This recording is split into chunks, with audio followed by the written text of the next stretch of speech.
잘 지냈어요 모두 보고 싶었어 우리도 고잉은 언제나 너에게 고잉 고잉 Assalamualaikum warahmatullahi wabarakatuh. Perkenalkan kami dari kelompok 5 yang ingin mempersembahkan video materi tentang kulit. Perkenalkan nama saya Selamat Presiden. Saya Masalah Presiden Putri. Saya Suhaina Dika. Saya Nirmala Putri. Saya Rita Nuraini Ramadan. Dan saya Rita. Selamat menyaksikan.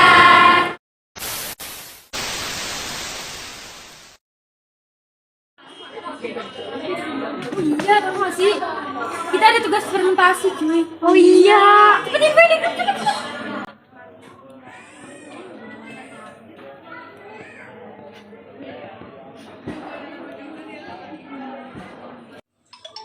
Wah, ada tugas nih. Gue harus buru-buru ke sekolah nih.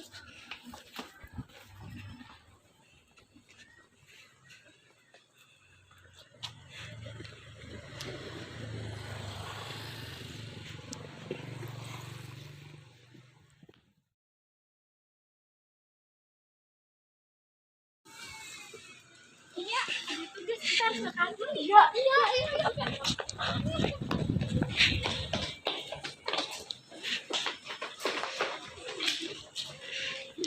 Meanwhile.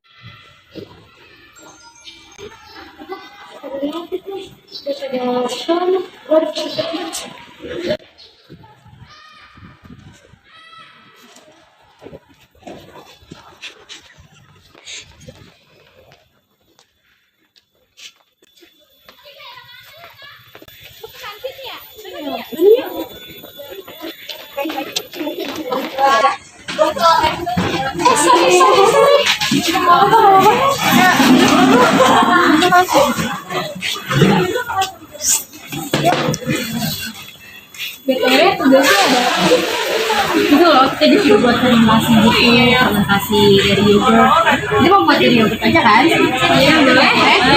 Mau kapan bikinnya? Besok aja. Besok. Ya udah. Iya. Oke.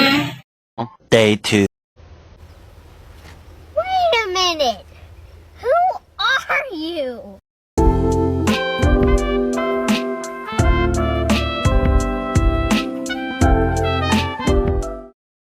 Jadi ini kita pakai susu yang merek Ultra Milk yang low fat atau rendah lemak. Kemudian kita juga gunakan yogurt merek Bioku yang plain atau yang original atau tidak ada rasa ya. Yang ini kita pakai yang 80 ml. Kemudian ada susu Ultra Milk yang full cream sebanyak 200 ml. Lalu kita siapkan gelas takar untuk kita ukur susu low fatnya sebanyak 40 ml. Jadi susunya kita tuangkan hanya sebatas 40 ml saja. Kemudian kita langsung campurkan dengan satu kotak susu full cream yang 200 ml. Jadi total volume dari campuran susunya yaitu 240 ml.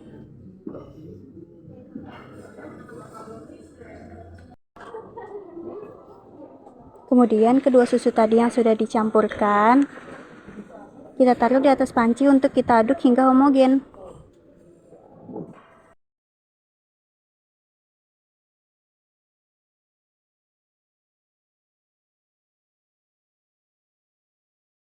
Lalu setelah itu kita aduk sampai mencampur merata.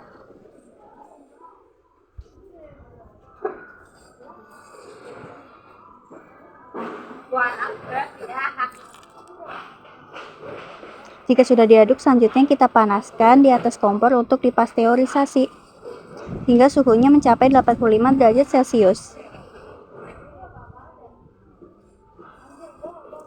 Setelah itu kita diamkan terlebih dahulu, lalu diaduk.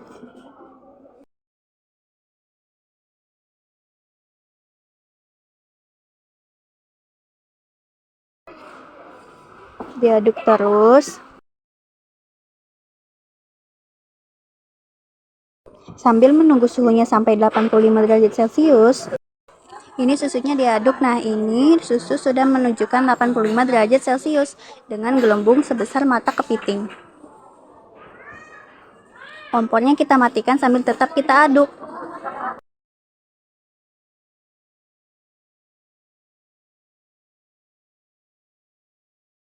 Kita dinginkan susunya hingga mencapai 40 derajat Celcius. Sambil menunggu, kita siapkan starter yogurtnya sebanyak 30% dari total volume. Campuran susu 30%-nya yaitu 75 ml. Nah, di sini sudah disiapkan sebanyak 75 ml yogurt, yaitu cup pertama 60 ml dan yang cup kedua yaitu setengah dari 30 ml. Kemudian kita inokulasikan pada susu yang sudah mencapai 40 derajat Celcius tadi, lalu kita aduk-aduk. Di sini posisi kompor sudah mati ya teman-teman. Step selanjutnya yaitu kita masukkan ke dalam wadah.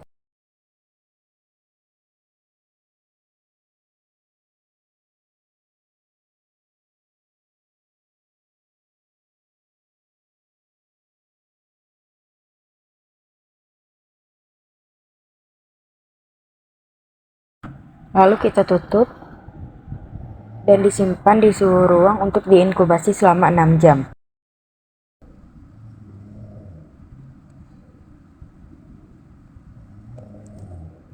Nah, sekarang kita lihat hasil dari inkubasi yogurt selama 6 jam di suhu ruang.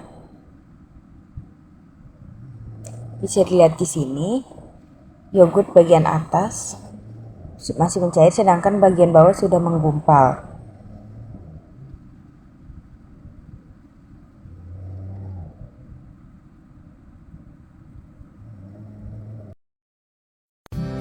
The next day.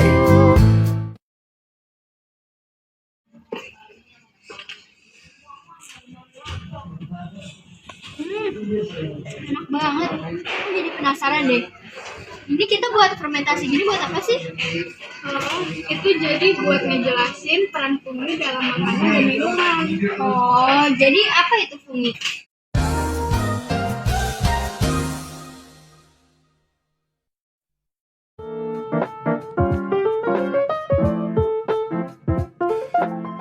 Makhluk hidup eukariot yang punya membran inti, memiliki jamur mikroskopis atau uniseluler dan makroskopis atau multiseluler, hidup di daerah lembab atau mengandung zat organik, heterotrof dan tidak berklorofil, tubuh bertalus, memiliki dinding sel yang terdiri atas pipin, bentuknya bermacam-macam, beberapa memiliki zat berwarna, mendapat nutrisi dengan absorbsi.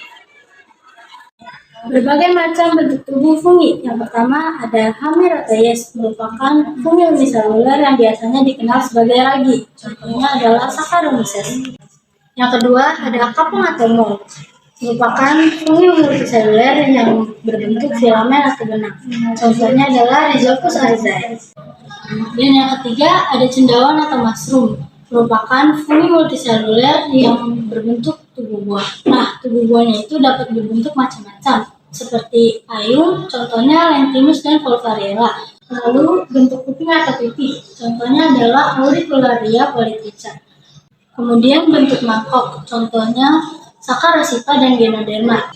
Dan yang terakhir yakni bentuk bulan, contohnya Lycoperdon bimatum. Selanjutnya adalah struktur tubuh fungi. Fungi terdiri dari hifa. Hifa merupakan benang-benang halus yang terdapat pada fungi. Hifa dibagi menjadi dua, yaitu hifa septa dan hifa non-septa. Yang pertama adalah hifa septa. Hifa septa adalah hifa yang memiliki sekat antar dinding sel. Yang kedua adalah hifa non-septa, itu berarti hifa yang tidak memiliki sekat antar dinding sel. Selanjutnya adalah lamela. Lamela merupakan bagian yang berfungsi untuk penghasil dan menyebar spora yang terdapat di bawah tubuh. Cara hidup fungi yang pertama, saprofit, mengambil zat organik dari sisa-sisa tubuh organisme mati, biasanya pengurai atau dekomposer. Yang kedua, parasit, menyerap nutrisi dari tubuh organisme lain yang ditumpangi atau inang. Yang ketiga, simbiosis mutualisme, mengambil zat organik dan organisme hidup lain yang saling menguntungkan. Reproduksi fungi ada dua, yaitu aseksual dan seksual. Aseksual dilakukan dengan cara pembentukan tunas pada jamur multiseluler yang dilakukan dengan cara fragmentasi dan pembentukan spora aseksual.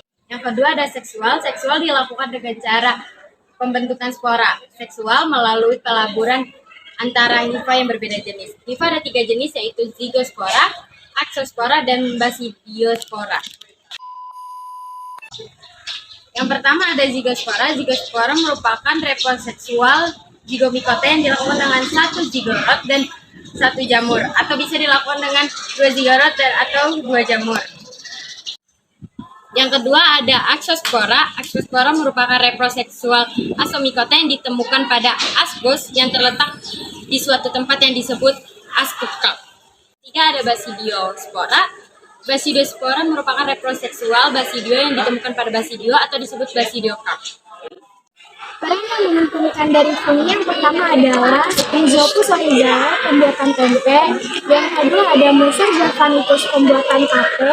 Yang ketiga ada Penicillium necatum, pembuatan penisilin. Yang keempat ada Lucius, pembuatan kertas stagmus.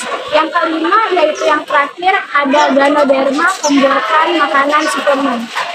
Peran merugikan fungi adalah yang pertama ada Phytosporium, yaitu penyebab ulat, dan kedua ada Marcellus yaitu penyebab kutole.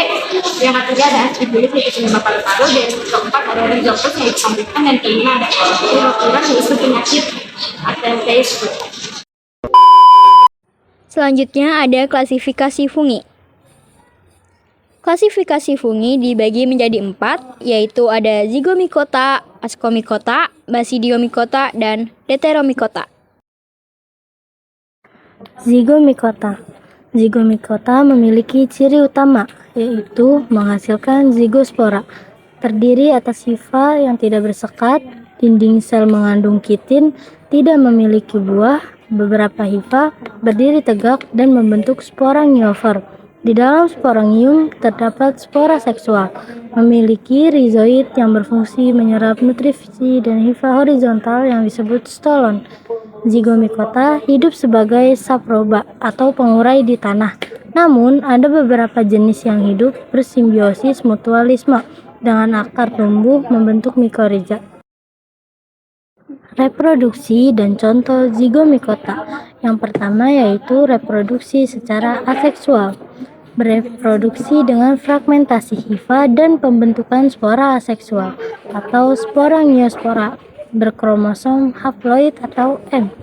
Yang kedua yaitu reproduksi secara seksual, yaitu bereproduksi dengan cara pembentukan spora seksual atau zigospora melalui peleburan antara hifa yang berbeda jenis.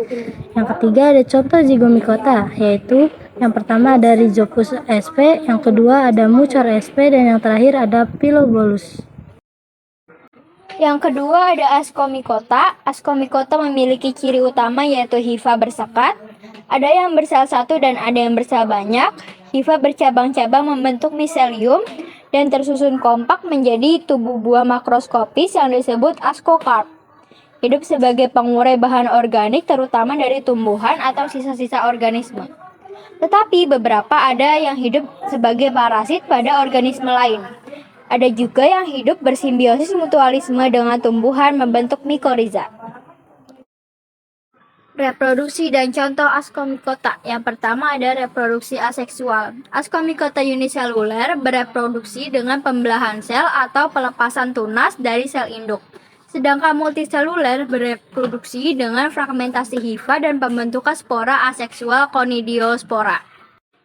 Yang kedua, reproduksi seksual. Ascomycota uniseluler bereproduksi dengan konjugasi atau penyatuan dua sel haploid yang berbeda jenis. Yang kedua, reproduksi seksual. Ascomycota uniseluler bereproduksi dengan konjugasi atau penyatuan dua sel haploid yang berbeda jenis. Sedangkan multiseluler bereproduksi dengan menghasilkan ascospora. Yang ketiga, contoh ascomycota. Ada Saccharomyces, Penicillium notatum, Neurospora cytopila, Morsella esculenta, Claviceps purpurea, Penicillium roqueforti, Tuber melanosporum, Candida albicans, dan Aspergillus flavus. Yang ketiga ada Basidiomycota. Basidiomycota memiliki ciri utama, yakni struktur tubuh bersel banyak dengan hifa bersekat. Hifa bercabang membentuk miselium. Miselium tersusun membentuk tubuh buah makroskopis. Namun ada pula yang tidak membentuk tubuh buah. Tubuh buah Basidiomycota disebut basidiokarp, yang terbentuk payung. Basidiomycota hidup sebagai saproba atau pengurai, sisa-sisa organisme yang sudah mati. Basidiomycota juga dapat bersimbiosis mutualisme dengan akar tumbuhan dengan membentuk mikoriza. Namun, ada pula yang hidup parasit pada organisme lain. Selanjutnya ada reproduksi dan contoh Basidiomycota. Reproduksi Basidiomycota ada dua. Yang pertama adalah reproduksi aseksual. Bereproduksi dengan membentuk konidiospora. Hifa haploid yang sudah dewasa akan menghasilkan konidiofor. Pada ujung konidiofor terbentuk spora yang diterbangkan oleh angin, disebut konidia. Yang kedua ada reproduksi seksual.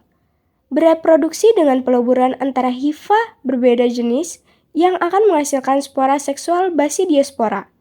Basidiospora akan terlepas dari basidium dan berkecambah menjadi hifa baru yang haploid.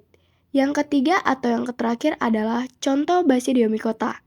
Yang pertama adalah Volvariella volvacea, yang kedua ada Auricularia polytricha, yang ketiga ada Pleurotus sp, yang keempat Calvatia giganti, dan yang terakhir adalah Amanita sp.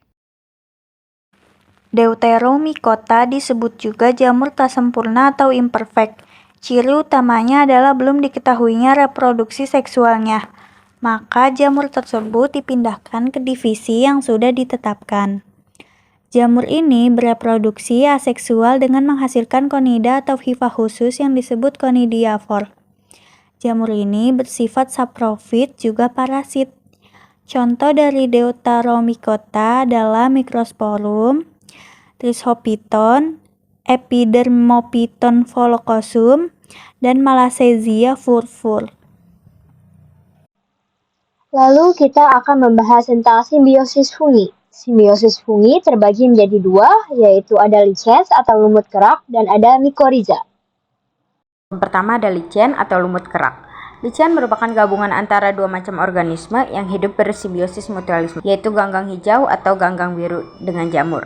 Pada umumnya, lichen berwarna biru kehijauan, namun ada pula yang berwarna jingga. Lichen terdiri atas hifa jamur dan sel ganggang. Susunan hifa jamur memungkinkan terjadinya pertukaran udara, menahan air dan garam-garam mineral, serta melindungi ganggang dari sengatan cahaya matahari. Lichen berproduksi secara aseksual dengan fragmentasi induk lichen dan pembentukan soridia. Fragmentasi terjadi bila ada pemutusan dan pemisahan sebagian tumbuh induk. Kemudian bagian tubuh tersebut menjadi lichen baru, sementara soridia merupakan kumpulan hifa yang mengandung sel ganggang di dalamnya. Bila soridia ini jatuh di tempat yang cocok, maka akan tumbuh menjadi lichen baru. Lichen dapat hidup pada habitat yang sangat ekstrim, misalnya pada lahan bekas aliran lahar gunung berapi, di gurun, di hutan bekas terbakar, batu-batuan, menempel pada pohon-pohon. Bahkan di daerah kutub yang bersudin, beberapa lichen dapat menghasilkan zat kimia dan zat asam yang melapukan batuan hingga menjadi tanah. Oleh karena itu, lichen merupakan organisme perintih. Contoh lichen di antara lain, yang kesatu ada Graphis sp atau hidup melekat pada batang pohon. Kedua ada Hoematoma sp, hidup melekat pada batu-batuan. Yang ketiga ada Usnea dosipoga, hidup melekat pada pucuk-pucuk pohon di pegunungan. Yang terakhir ada Parmelia sp atau hidup melekat pada kayu. Mycorrhiza. Mycorrhiza adalah hubungan simbiosis mutualisme antara akar tanaman dengan fungi. Fungi membentuk jaringan yang menyebar di sekitar akar tanaman dan membantu menyerap nutrisi dari tanah yang sulit dijangkau oleh akar. Sebaliknya, tanaman memberikan karbohidrat hasil fotosintesis untuk fungi. Mikoriza membantu meningkatkan pertumbuhan dan kesehatan tanaman serta meningkatkan ketahanannya terhadap stres lingkungan. Ada dua jenis mikoriza, yaitu ektomikoriza. Ektomikoriza adalah jenis mikoriza yang terjadi pada spesies tanaman tertentu seperti pohon dan semak. Fungi yang terlibat dalam ektomikoriza hidup di luar akar tanaman dan membentuk struktur khusus yang disebut miselium. Miselium membungkus akar tanaman dan membantu menyerap nutrisi dari tanah. Mikoriza ektomikoriza biasanya ditemukan pada pohon pinus, oak, dan birch. Yang kedua, endomikoriza. Endomikoriza adalah jenis mikoriza yang paling umum terjadi pada tanaman. Fungi yang terlibat dalam endomikoriza hidup di dalam sel tanaman akar dan membentuk struktur khusus yang disebut arbuscula. Arbuscula berfungsi untuk meningkatkan permukaan akar tanaman sehingga dapat menyerap lebih banyak nutrisi dari tanah. Endomikoriza biasanya ditemukan pada tanaman padi, jagung, kacang-kacangan, dan sayuran.